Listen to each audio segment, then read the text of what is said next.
Pessoal, ontem eu coloquei um vídeo para vocês, gravei durante uma viagem, sobre a possibilidade, de reforçar o policiamento em volta da casa do Bolsonaro e também da própria embaixada americana, né? Porque o Lindbergh Farias fez um vídeo dizendo que o Bolsonaro pode fugir a qualquer momento.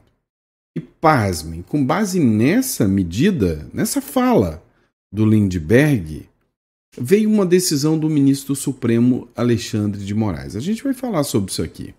Outro ponto que a gente vai falar também é sobre o último argumento do PT, sobre Trump tentar derrotar o Lula. É uma coisa que ele dá já como certa, uma interferência do Trump aqui para derrubar o Lula. Outro ponto que eu vou colocar para vocês, eu não costumo muito fazer o react assim, de jornalismo, daquela de, lacrou, mas cara, lacrou, viu? Que entrevista que o Paulo Figueiredo fez em relação ao pessoal do Metrópolis, viu? Que entrevista é essa? Outra matéria que eu vou tratar com vocês aqui do Metrópolis também, o Ministério Público de São Paulo pediu que o ministro Alexandre de Moraes esclareça o alcance da decisão sobre dados do COAF. O Ministério Público peitou o ministro Alexandre de Moraes. Ele argumenta que a decisão do ministro Alexandre de Moraes acerca do COAF, que mudou o tamanho da influência da decisão da COAF, influencia e atrapalha a investigação sobre grupos organizados, crime organizado. E o Ministério Público agora pediu que o Alexandre de Moraes tenha que esclarecer sobre o fato. Deu 48 horas para o Moraes esclarecer. Isso nunca ninguém imaginou que isso pudesse acontecer. Estaria o Ministério Público de São Paulo peitando o ministro Alexandre de Moraes? Tem muita coisa de novidade por aí acontecendo. E vamos entender tudo isso? Então vamos para cima, ó. Não esquece de se inscrever no canal, curtir, compartilhar, isso é sempre importante. A gente sempre trabalha com as informações aqui, tentando trazer a maior relevância, a melhor qualidade das informações para vocês, tá bom? Sempre a gente tenta trazer aqui o que está de mais atual ou fazer algumas análises aqui, mesmo que não tão atual, mas análises que precisam ser feitas, que precisam ser analisadas aqui para você, expostas aqui para que você possa compreender um pouco mais a loucura dessa política brasileira. Então, vamos para cima? Bora para cima de matéria. Pessoal, olha essa loucura aqui, ó. O Moraes dá 5 dias para a Procuradoria-Geral da República se manifestar sobre reforço policial na casa de Bolsonaro. Pois é, assim, parece até piada, mas olha só, estão com medo do Bolsonaro fugir com a ajuda do Donald Trump. O ministro STF, Alexandre de Moraes, sempre ele, que determinou que a Procuradoria-Geral da República se pronuncie em até 5 dias sobre o pedido para reforçar o policiamento na residência do ex-presidente Bolsonaro, em Brasília.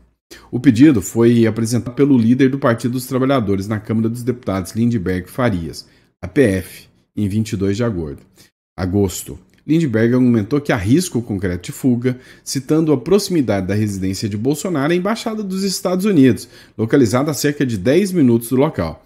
O deputado mencionou ainda informação sobre um suposto plano de fuga.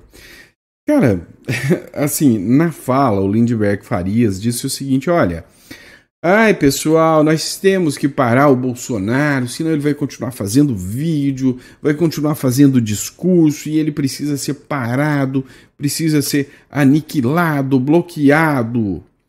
É isso, gente. Nunca foi por crimes que o Bolsonaro cometeu. É pelo risco que o Bolsonaro representa ao sistema. Isso é óbvio, fica escancarado. Sabe, decisões como essa, assim, acendem um alerta vermelho, completo sobre o impacto, das decisões judiciais dentro da política. Ou seja, como que eu posso te explicar? Como a política brasileira está se fundindo, com o judiciário, infelizmente. E aí veio uma matéria do The São Paulo News aqui. O PT diz que Trump tentará derrotar Lula em 2026 por meio do uso de redes sociais. Meu amigo, tem que controlar as redes sociais, tem que usar o videozinho do Felca para te controlar, não é? O Partido dos Trabalhadores, a legenda do Lula, divulgou no sábado uma resolução política, na qual afirma que o chefe do governo americano, Donald Trump, planeja derrotar o brasileiro nas eleições de 2026 por meio das redes sociais e de ferramentas de inteligência artificial.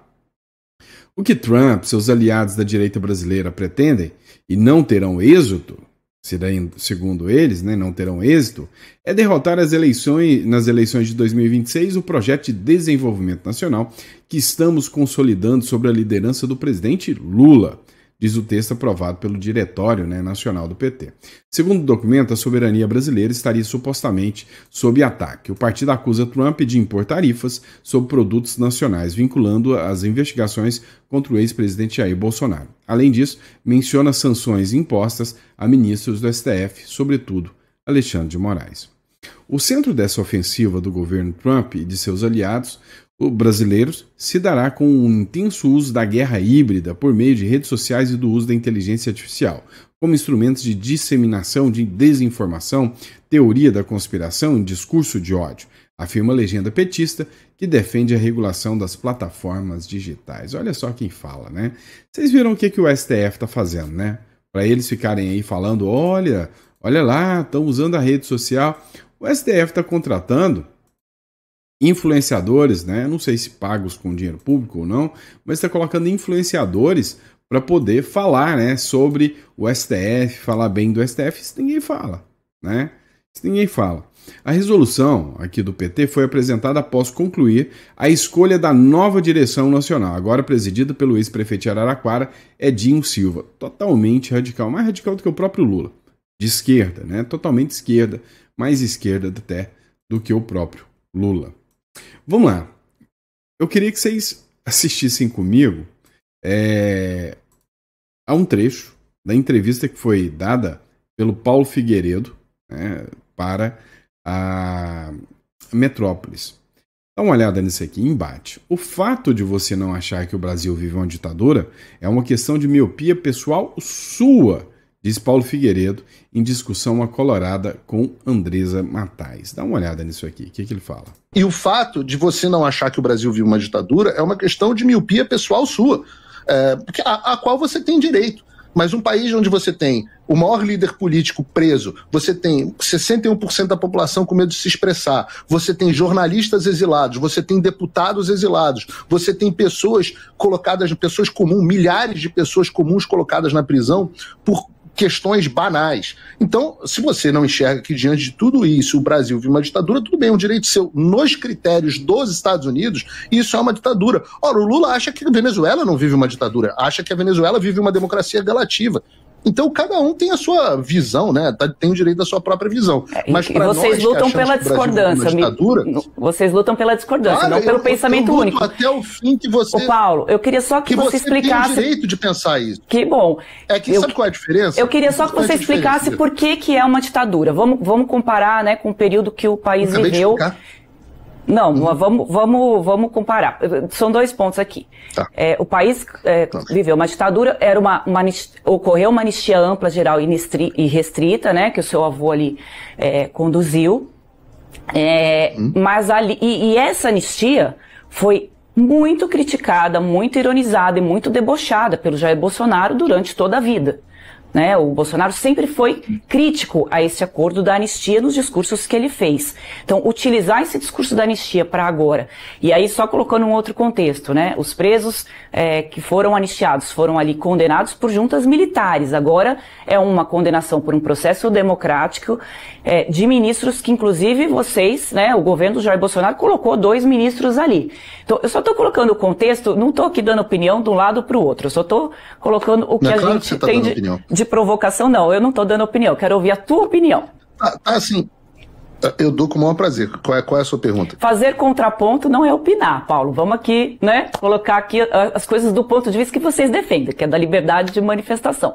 O meu ponto aqui Mas eu defendo que tem opinião, não tem opinião não, querido. Não, a minha pergunta tem opinião, é bom morrer pelo seu direito de manifestar sua opinião no ar. A minha pergunta aqui é com relação à anistia. Se não é incoerente um ponto que sempre foi criticado, pela extrema-direita, pelo Bolsonaro, sempre foi ironizado ali, sempre fez chacota com relação aos anistiados, agora ser o mesmo instrumento que se quer utilizar nessa circunstância de um julgamento que está sendo dado por vias democráticas, que são ministros que foram indicados pelos presidentes da República, inclusive pelo Bolsonaro.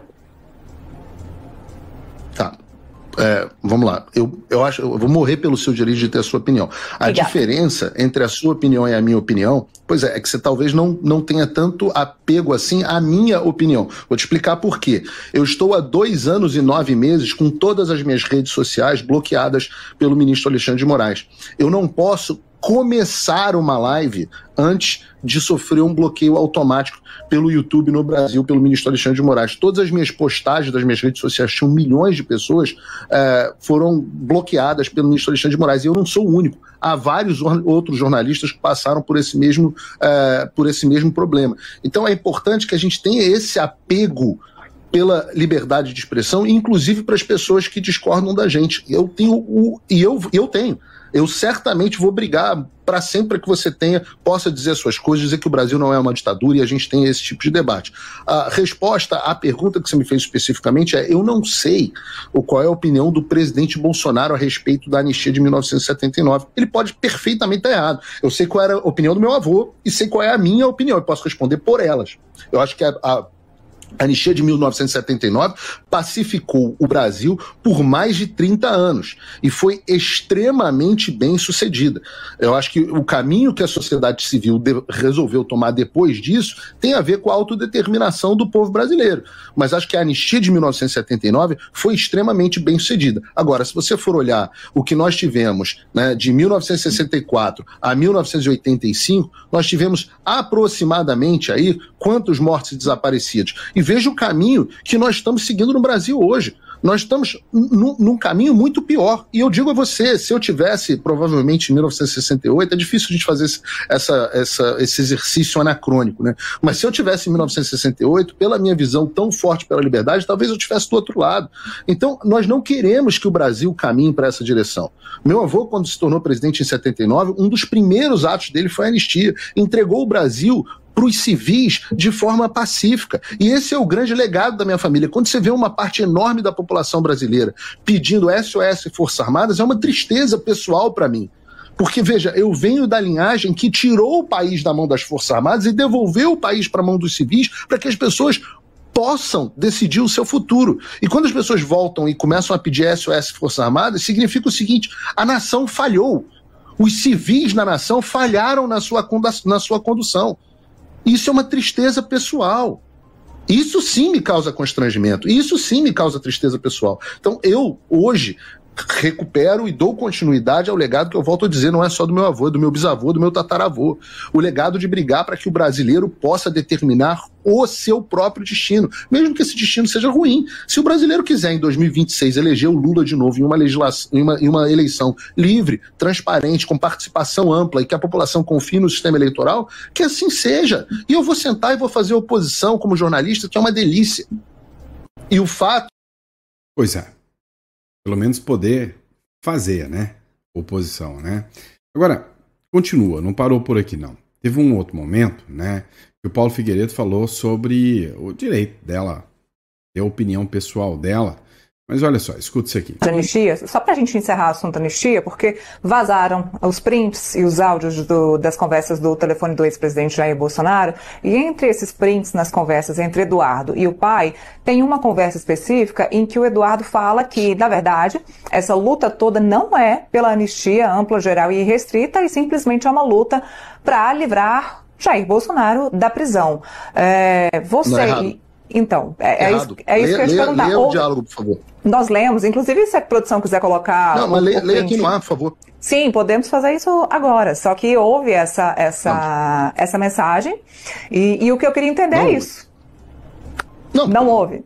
Está explicado, não houve. Se você ler a mensagem aqui no ar, eu vou explicar para você. Essa é a sua interpretação de uma mensagem que não diz isso. Pelo contrário, os diálogos no tempo inteiro mostram que o Eduardo está brigando por uma anistia mais ampla do que a que o pai, naquele momento, estava disposto a aceitar. Se a anistia light passar, a última ajuda vinda dos Estados Unidos terá sido o post do Trump. Eles não irão mais ajudar. Temos que decidir entre ajudar o Brasil, brecar o STF e resgatar a democracia, ou enviar o pessoal que esteve num protesto que evoluiu para uma baderna para casa num semiaberto. E isto sem falar que o STF pode decretar esta intervenção no Congresso para o regime interno da Corte como inconstitucional, pois violaria a separação dos poderes. Ou então nós temos que decidir entre o quê? O que nós temos que decidir? O que ele diz aí? Nós temos que decidir entre o quê? Barrar o STF, salvar o Brasil. E o que o pai estava disposto a ouvir era a respeito de uma anistia light. Exatamente, da anistia light. Então é o oposto, na verdade, do que você está dizendo, né? O que estava acontecendo era o pai disposto a uma anistia light e o Eduardo dizendo não, nós não podemos aceitar uma anistia light, nós precisamos utilizar essa oportunidade para salvar o Brasil e parar o STF. Não tem nada aí em nós precisamos usar essa oportunidade para te salvar, para te impedir. É o contrário. Você tem um Eduardo dizendo nós precisamos salvar o Brasil. Não adianta salvar meia dúzia de indivíduos. Ora, o que estava sendo proposto naquele momento nos bastidores? Uma anistia, que não era anistia, chamada de anistia light, era uma redução de penas para pessoas e envio delas do pessoal do 8 de janeiro por semiaberto. A habilidade do presidente Bolsonaro apelar ao pleno do Supremo Tribunal Federal. E a gente dizia, não, esperem, porque virão as consequências para o Brasil e nós teremos uma posição muito melhor de negociação. Eu queria falar de anistia. Pois é. Faltou interpretação aqui, com toda certeza, né? Agora, dá uma olhada aqui, tem mais um trechinho aqui, o último trecho dessa matéria, né, em que o Paulo Figueiredo fala ao programa sobre o que é o crime de degredo, né? E como é impressionante a forma que os jornalistas atuais simplesmente ignoram, né, a situação dos demais. Dá uma olhada. Olha, mas eu não tenho nem passaporte para poder retornar ao Brasil. Sim, né? O meu passaporte brasileiro eu falo de um futuro. Foi tomado pelo Alexandre de Moraes em 2022. Sim. Então, se eu quiser retornar ao Brasil, eu não tenho um passaporte brasileiro para apresentar à Polícia Federal. Veja que loucura. Veja que loucura. Sem nenhum processo. Eu nunca fui condenado por nada, não tenho absolutamente nada. Eu tô desde 2022. Sabe o que é isso? É a pena de degredo. Uma pena que foi extinta, e eu não sei como alguém pode olhar para um colega jornalista no olho no ar e falar, o colega degredado, e falar, eu não sei, eu não acho que há ditadura no Brasil. O que então? Qual é o regime que condena jornalista apenas de degredo? Eu não consigo imaginar uma democracia que faça esse tipo de coisa. Não consigo, olhando aqui no olho de vocês. Porque se você tivesse, qualquer uma de vocês duas tivessem degredadas, eu estaria me esguelando no ar defendendo. Sem nenhum constrangimento de manifestar a minha opinião. Pois é, né? Você consegue perceber a diferença, né? A diferença gigantesca entre uma forma de interpretar a liberdade e o outro, né? Vamos lá, pessoal. Matéria aqui, ó, do Metrópolis. O Ministério Público de São Paulo pede que a COAF esclareça o alcance da decisão sobre os dados do COAF. Que Moraes, esclareça o alcance de decisão sobre os dados do COAF. Engraçado, é a primeira vez que a gente vê, né, o Ministério Público pedindo que um membro da Suprema Corte do Brasil tenha que prestar esclarecimentos. Falar, fala aí o que você falou. Esclarece isso aí pra gente. O Ministério Público de São Paulo pediu ao ministro Alexandre de Moraes, do Supremo Tribunal Federal, que esclareça a decisão que suspendeu o processo sobre os dados solicitados por investigadores do Conselho de Atividades Financeiras, COAF, sem autorização da Justiça. Ou seja, ele foi lá, né, e autorizou a suspensão de que os investigadores ali do Conselho da COAF pudessem averiguar, né, as movimentações atípicas financeiras. O pedido do Ministério Público de São Paulo pretende evitar que os processos, medidas cautelares e investigações em andamento sejam paralisados na primeira instância sob base da decisão do Alexandre de Moraes. Como mostrou a coluna Fábio Serampião, Moraes atendeu a um pedido da Procuradoria-Geral da República e suspendeu o andamento de todos os processos que questionam provas obtidas pelo Ministério Público e polícias por meio de compartilhamento de dados do COAF sem autorização judicial. Então, se tem alguma manifestação via COAF, né, ou seja, teve transferência, né, atípica de recursos, está tudo suspenso o processo. A decisão de Moraes se deu após a decisão do Superior Tribunal de Justiça proibir a solicitação de dados por investigações ao COAF sem autorização prévia da Justiça. A posição do STF vem sendo utilizada para anular diversas investigações em todo o país. Algumas dessas decisões foram derrubadas pelo STF, que decidiu declarar a repercussão geral sobre o tema para superar a divergência de entendimento entre as duas cortes. Em 2019, o STF decidiu que o compartilhamento de relatórios da inteligência financeira, mesmo sem autorização judicial, desde que em procedimentos formalmente instaurados e com garantias de sigilo. Ou seja, né, a decisão literalmente prejudica a investigação a grupos e organizações. Olha só o que diz aqui, né? Uma matéria aqui da Globo News, pessoal. Que isso tem causado também nos órgãos de investigação um questionamento dessa suspensão do ministro Alexandre de Moraes, com base nisso que eu estou contando para vocês. Porque o Ministério Público está dizendo o seguinte: essa suspensão está prejudicando investigações contra facções criminosas, investigações sérias e que têm um alvo que diz respeito a toda a população, a preocupação com a segurança pública.